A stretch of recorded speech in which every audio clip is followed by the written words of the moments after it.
पर्यावरण प्रकृति का किस तरीक़ा से उसे दहन करना है, उसे समाप्त करना है, इसका पूरा जो है षड्यंत्र एक प्रकार से शासन के द्वारा ही रचा जा रहा है।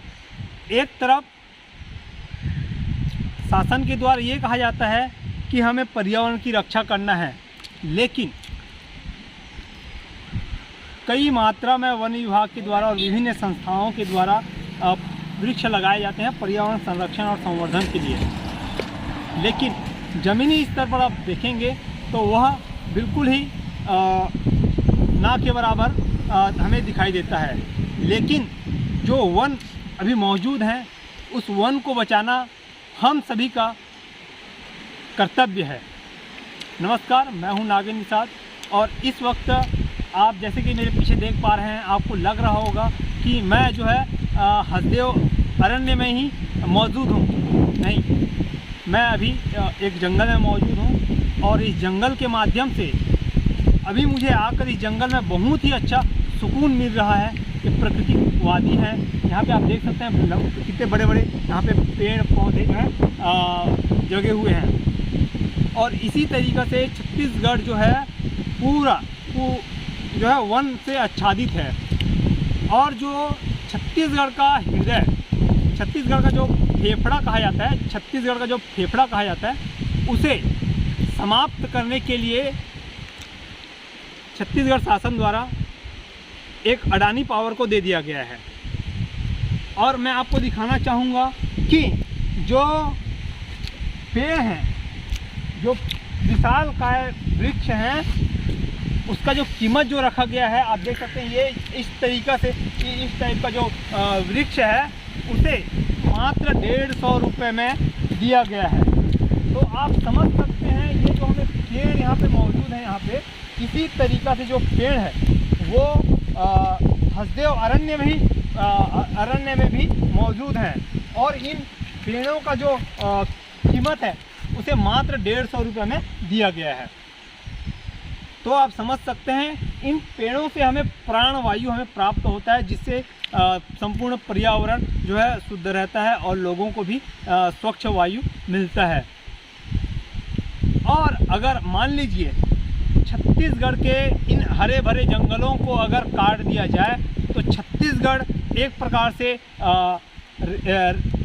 रेगिस्तान मरुस्थल में तब्दील हो सकता है।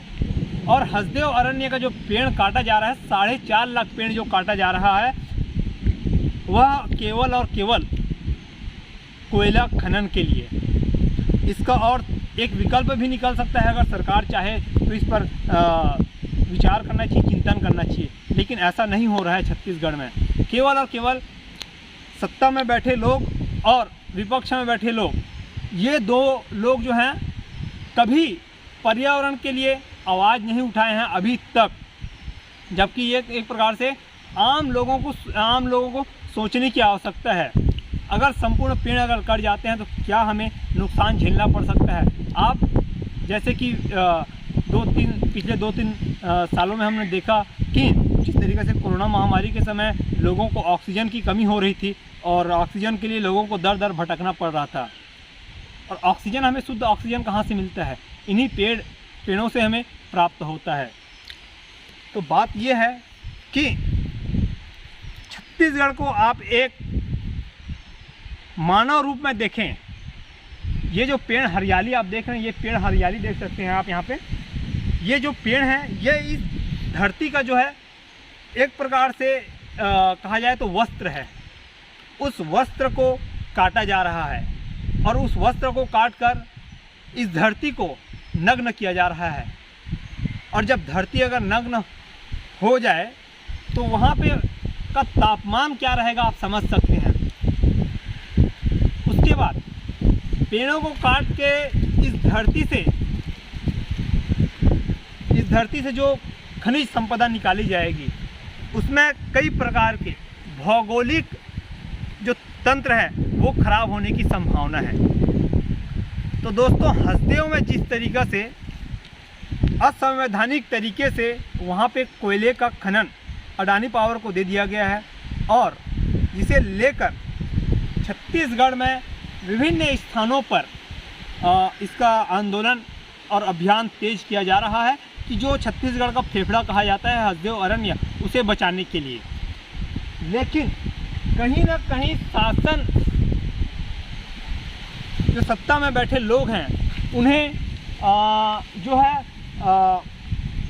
आगामी चुनाव को देखते हुए ऐसा लगता है कि वे केवल और केवल चुनावी फंडिंग के लिए विशाल पेड़ों को काट कर और बहुत बड़े भूभाग को नष्ट करने का एक प्रकार से प्रयास किया जा रहा है।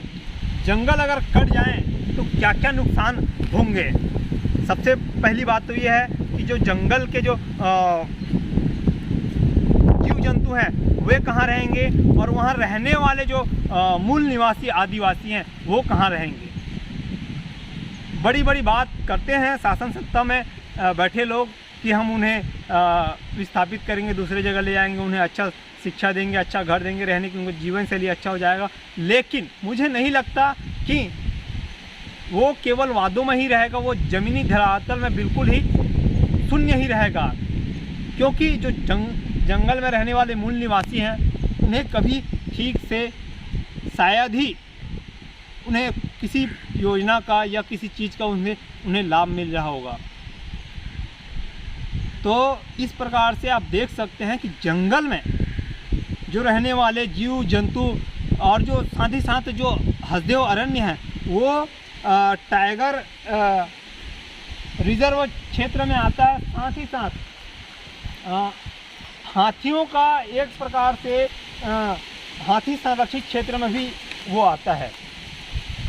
अगर इन हाथियों और टाइगरों और विभिन्न प्रकार के जो जंगली जानवर हैं वो कहाँ जाएंगे, उनका घर कहाँ होगा, ये एक प्रकार से हम सभी को सोचना है। अगर आज हम नहीं सोचें तो आने वाला भविष्य हमें बहुत ही दुखदायी और आने वाले भविष्य बहुत ही चिंतामय रहेगा।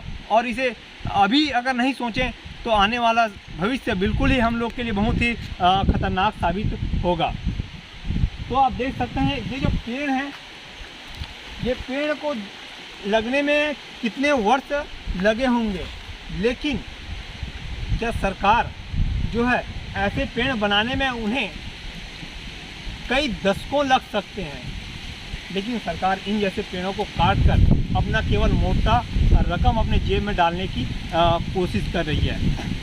तो दोस्तों इस चीज़ को आप सोचिए कि पर्यावरण का जिस प्रकार से दोहन किया जा रहा है और किस प्रकार से यहाँ की भू संपदाओं को नष्ट करने का एक प्रकार से प्रयास किया जा रहा है। साथ ही साथ जो आदिवासी संस्कृति परंपरा है उसे समाप्त करने का एक प्रकार से जो है कोशिश किया जा रहा है। ये सबसे बड़ी विडंबना की बात है। तो दोस्तों आप सभी से मेरा एक ही निवेदन है कि हसदेव बचाने के लिए आप सभी आगे आएँ और हसदेव को बचाएं।